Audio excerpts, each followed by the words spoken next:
communications, and I will read the rules. Addressing the Board of Education, an individual or group representative may address the board on any agenda item or subject within its jurisdiction by completing a request card. And our first card today is from Ann Ortiz.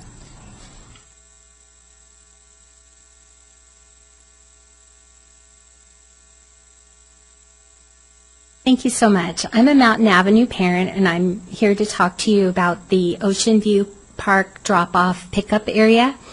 Thank you for listening to the Mountain Avenue parents and earlier taking the Ocean View drop-off pickup area off the table in the sagebrush negotiations. We really appreciate it. We felt you heard us, and so thank you so much.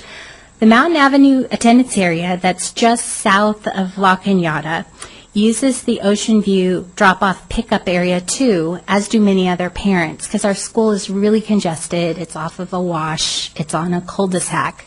And so when the bridge has been closed, that's the Ocean View Bridge, when there was flooding up Ocean View, the traffic backed up way down the hill because there's 600 cars trying to make a U-turn on a cul-de-sac. And so when the park was built, I understand that the whole entire area was unincorporated, so it was no big deal that it was in a different jurisdiction. And then the jurisdictions formed after the school was formed.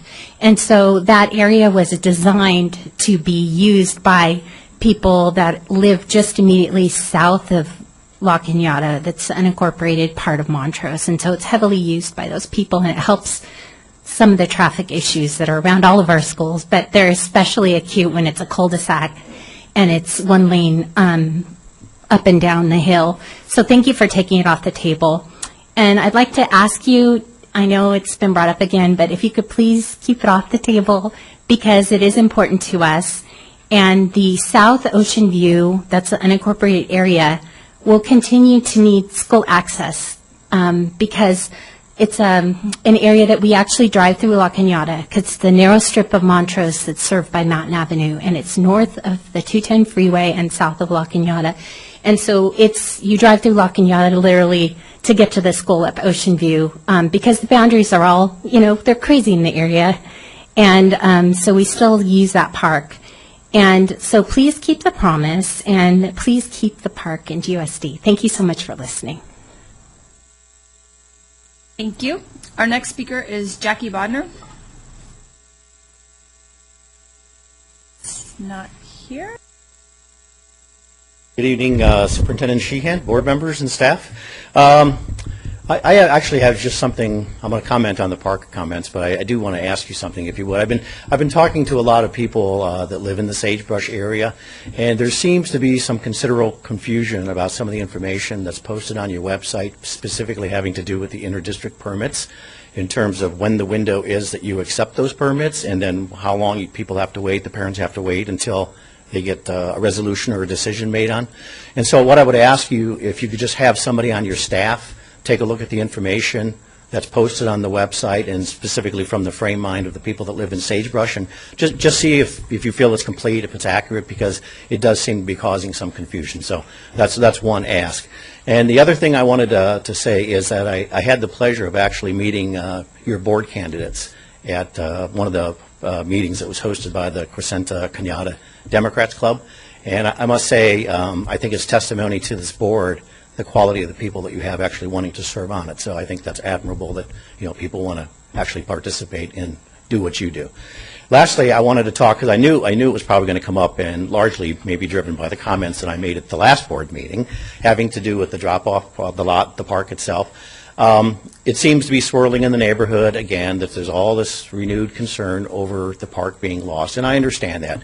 I think everybody that I've talked to living in the sagebrush area, and the leadership, the elected officials from the city that I've been dealing with the last year and a half, I can assure you that park is not under threat by anybody. There's no interest whatsoever by anybody of seeing that park go away. And so I'll make the same point that I made the last time, is that if it's important, if it can play a role in your negotiations with La Cañada, by all means, it should be considered, but it can be protected. I mean, people keep making assertions about how contracts were meant to be broken, and I can assure you, I've dealt with contracts most of my professional career. They can be made airtight. And again, you have good lawyers, they have good lawyers. So again, don't be harangued into doing something that can really bring a resolution to this. And thank you. If you could have somebody look at the website, I appreciate it. Thank you. Thank you. Speaker is Melinda Forster.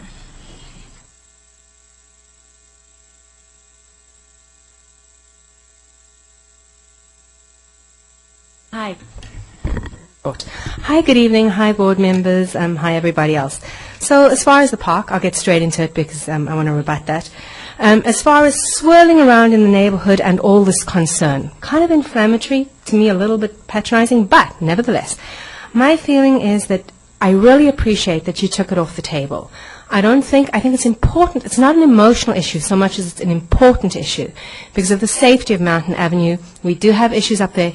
If anything were happen to the other egress, ingress, that is the only area that we have to get kids out of that school. I don't think it should be left up to lawyers' wording and possible loopholes and who had a better lawyer and who didn't. Just keep it in GUSD. There's no reason to not have it in GUSD. As far as needing lawyers drafting up contracts, if you wanted to, you could put a permanent trust deed on it right now. It could that could protect it in either way, whether you go to a petition or whether you go with a resolution, whatever. And it doesn't have to have anything between the lawyers. It's your property. You could do that for us right now and keep it in perpetuity. And I'm not talking about an easement. An easement can go away when things are sold. It is not airtight. So I don't think we should leave that to lawyers. I think we should keep it in GUSD. And I even think if it were to go to petition, it is a strong enough safety issue that even the LA County would see that that should stay with us, and it abuts a piece of our property, which gives you a further reason to keep the park. So there we go. That's what I want to say about the park. Other than that, I'm looking forward to hearing what you guys have to say tonight and hearing the resolution. I'm hoping it comes to an end. I'm not sure why there's still negotiation. They petitioned you to ask you to come up with a proposal. You did. So I'm hoping, I would have thought at this point you would have had a yes or no. And if you get a no, you get a no. And if they want to start the process again, we start it. But I don't understand why we're still negotiating after the question of should we have a proposal or should we go and petition is actually done. You sent them a proposal. We need an answer. So that is basically pretty much, I think, everything that I have to say about that. And thank you for your time and your consideration in this matter. Appreciate it. Thank you. Our final card is Nick Karapetian.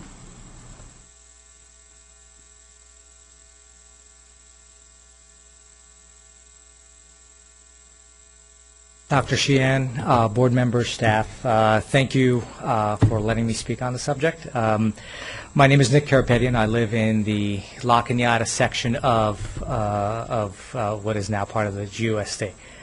I wanted to address a couple of things. First of all, my appreciation to this board and this body for having the conviction to unanimously, but for one person who couldn't vote on it really, to have take the position that, look, we're not going to hold anybody hostage. We appreciate democracy, and as a community, you want to be part of your greater community, and that's what you're fighting for. So thank you for that. The issue, I think, is we've all tried to find common ground. I appreciate that for the last 2 years you've listened to everybody who's come up and spoken. You've had multiple town community meetings. And there's some common issues I think where it's important to all of us. Regardless of what happens, we are all still tied together within the school district for a prolonged period of time. Whether it's a 12-year phase-in, it's a 6-year phase-in, or whatever it is. So we all have common goals. What is the paramount common goal right now? We want smaller classroom sizes, right? So we all are trying to fight for the same thing on that level. From a perspective of transitioning, we have common issues, and we don't have a disagreement with the CV side. Yes, that park should be part of that school. It makes no sense that it's not. The only reason that park was part of this conversation was because you all wanted, well, part of the negotiation was you needed a vehicle in which you could get money from our municipality, City of La Cañada. That was why it was part of it. It wasn't anybody who wanted the park to transition it to something else. You needed a legal way to accommodate that fiscal impact. And so if there is no park on the table, that's fine. But there has to be a logical way to fiscally fund what you're seeking. You're ultimately seeking 50 cents on a dollar that you're receiving from ADA dollars, which I understand, you've discussed it, you have your position on that point. But somebody on the other side has to pay for that. And you might say, well, that's not our problem. Well, in any negotiation, you got to figure out, is there a feasible way that they can afford to pay this, and how are they funding this, and is there a legal method by which they can do it? So I appreciate that you're all discussing this amongst each other and with the other side, and as a community member, I would just hope that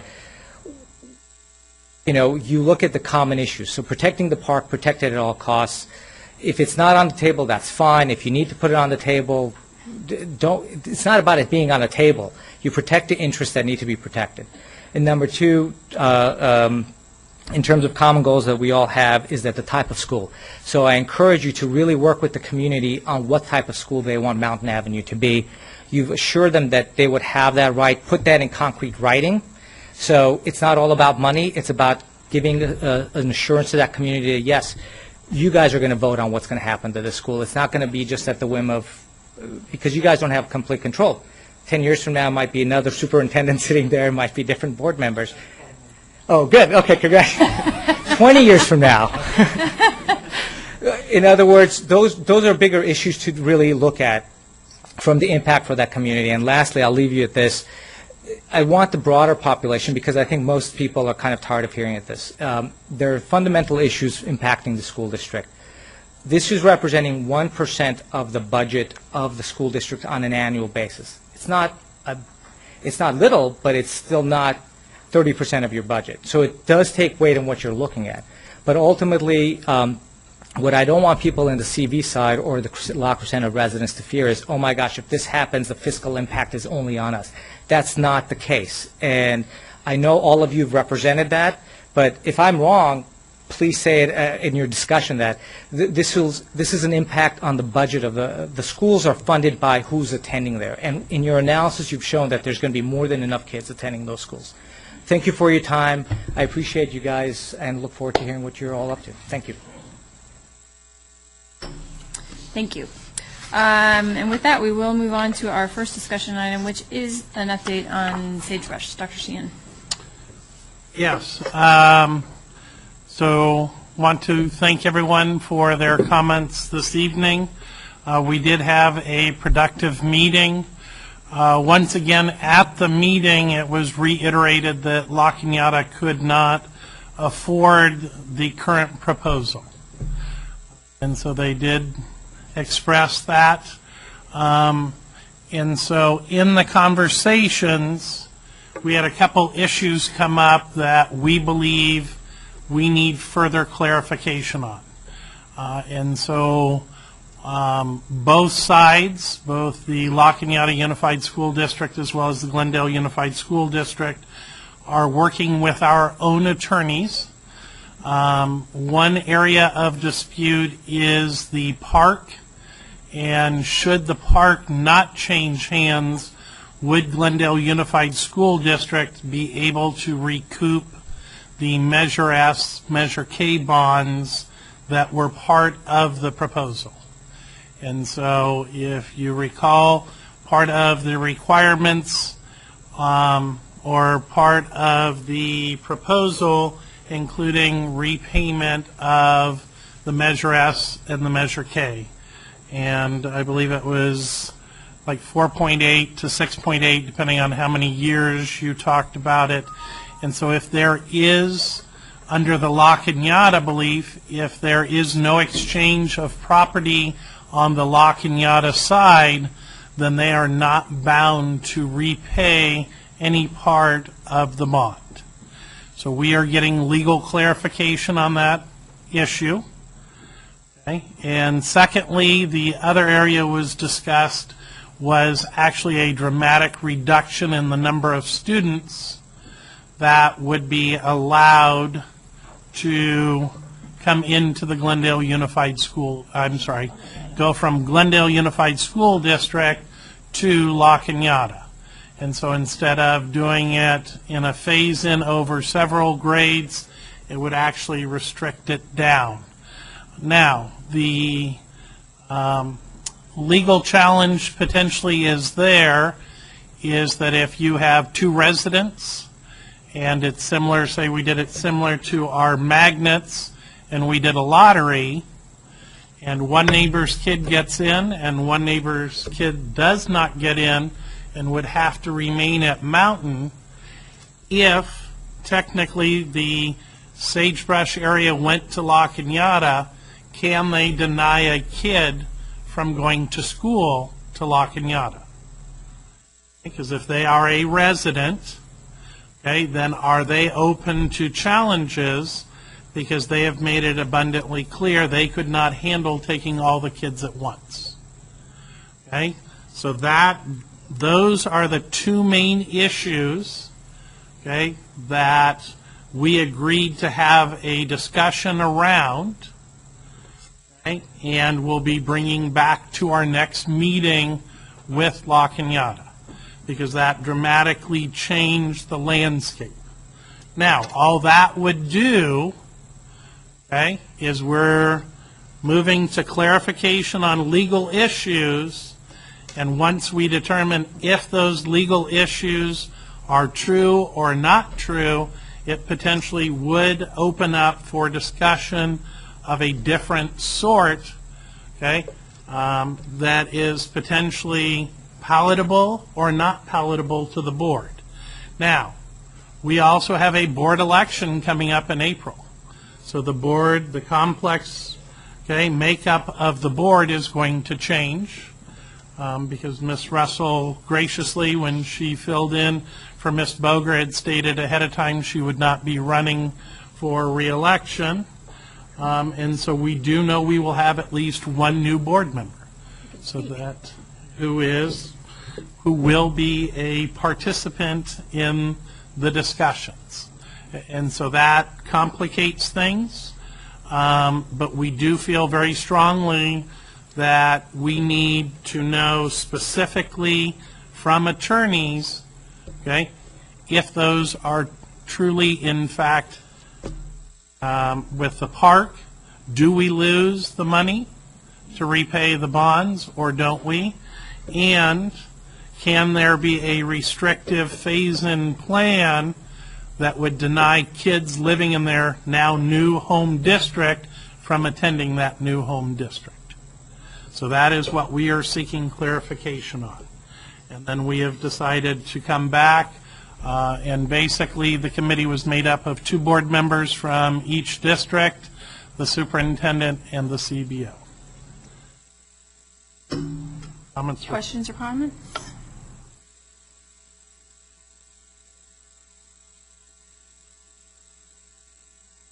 Let's go back several months ago, where the land, the park was part of our discussion, and clearly I said, if the park is on the table, for me the deal is off, and I'm still on that, because the main reason that I agreed to go into the deal that we made, that was because the land was off the table. So I'm still on that. I'm just being honest, and because it is very, very crucial for our district to keep that land, just because, not because of the ownership, but just because it is very important for emergency evacuation, drop-off, pick-up, and the emergency evacuation route that we need to provide for that school.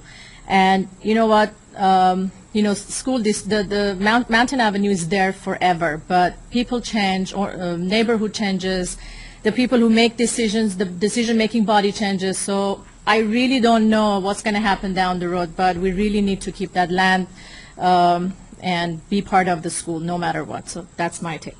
Thank you. A clarification question on the La Cañada side as well. When we're talking about elementary school, we're talking about all of their elementary schools, not just Palmcrest, so that the people in Sagebrush would not necessarily be allowed to go to Palmcrest, but maybe a different school within the district as well. Is that correct? That would be determined by La Cañada. Okay.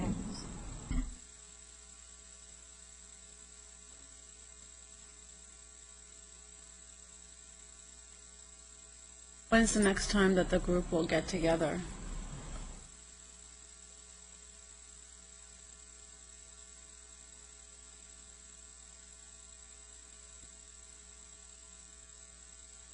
March 23rd. And so by that time, the idea is that these couple of questions, that legal matters will be made clearer for both sides. Correct.